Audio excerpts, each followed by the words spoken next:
Ratatouille. Rémi est un rat unique en son genre qui vit dans le grenier d'une vieille dame. Il est unique car il rêve de devenir chef cuisinier et de préparer des plats à partir des meilleurs ingrédients possibles. Mais il ne peut en parler à personne, pas même à son père Django, le chef de famille, qui ne le comprendrait pas. Django est heureux de manger les aliments que jettent les humains, comme tous les rats du monde.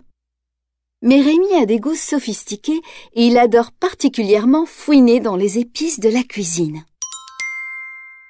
Hélas, un beau jour, la vieille dame découvre les rats qui habitent chez elle et leur donne la chasse, armée de son fusil. Il ne leur reste plus qu'à s'enfuir et à trouver un nouveau foyer. Mais Rémi ne veut pas partir sans son livre de recettes préférées, celui écrit par le grand chef Gusto. Le livre est très gros, ce qui le ralentit. Pendant que les autres rats fuient, le pauvre Rémi se retrouve seul. Il a beaucoup couru et il a perdu la trace de sa famille, ainsi que de ses amis. C'est alors que quelque chose d'incroyable se passe. Une illustration de Gusto prend vie dans le livre et se met à parler à Rémi. Le petit rat a toute la vie devant lui. Il l'encourage. Tout ce qu'il doit faire, c'est regarder autour de lui. Rémi suit ses conseils, mais il trouve d'abord de la nourriture à voler. Seulement, « Tu es cuisinier !» lui rappelle l'imaginaire Gusto. Et les cuisiniers ne volent pas. Les cuisiniers créent. Rémi sait que Gusto a raison et il est très enthousiaste lorsqu'il découvre qu'il est assis juste à côté de l'enseigne lumineuse du restaurant de son idole. Il est à Paris, le berceau des plus célèbres cuisiniers. De son côté, un jeune garçon timide vient de commencer à travailler chez Gusto. Il s'appelle Alfredo Linguini et il a apporté une lettre de sa mère avec lui. Il pense que cela l'aidera à trouver un emploi. Skinner, le responsable, ne l'allie même pas et l'embauche comme commis aux poubelles. Mais il est très maladroit. Il renverse une marmite de soupe et tente de remédier à sa bêtise en y mettant des ingrédients au hasard.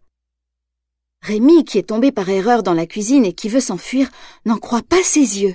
Ce n'est pas comme ça qu'on fait de la soupe. Rémi, mais qu'est-ce que tu attends?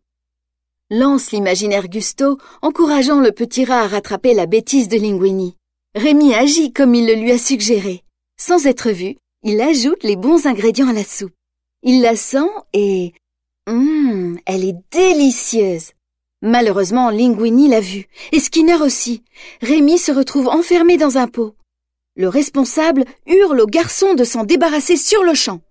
Il pense que Linguini a préparé cette sublime soupe et il veut qu'il recommence, ou cela finira mal. Refaire la même soupe? Linguini n'a aucune idée de la marche à suivre. Il sera renvoyé s'il ne la fait pas correctement. « Je n'ai aucun don pour la cuisine, mais toi oui !» s'exclame-t-il. Et même si cela semble incroyable, il demande à Rémi de l'aider. Le rat hoche la tête car il ne peut pas parler la langue des humains. Comment vont-ils procéder? C'est simple. Rémi saute sur la tête du jeune homme et tire les mèches de ses cheveux à la manière d'un marionnettiste. Après une longue séance d'entraînement, Linguini parvient à cuisiner grâce aux indications de Rémi. Il peut couper, mélanger, assaisonner, les yeux fermés. Le jour suivant... Félicitations, Linguini! Vous avez réédité votre exploit accidentel! Lance Skinner, les lèvres pincées, en goûtant la soupe du jeune homme. Il ne se doute pas que ce délicieux plat est le travail de Rémi, caché sous la toque de Linguini.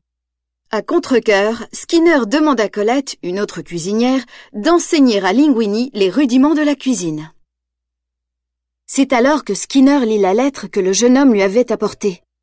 Il découvre que Linguini est le fils de Gusto. Cela signifie qu'il pourrait hériter du restaurant.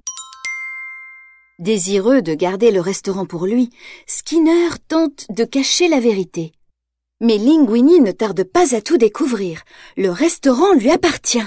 D'abord, il renvoie Skinner qui a tenté de le piéger. Ensuite, il s'amuse du fait d'être une célébrité et donne des interviews tandis que Rémi reste sous sa toque.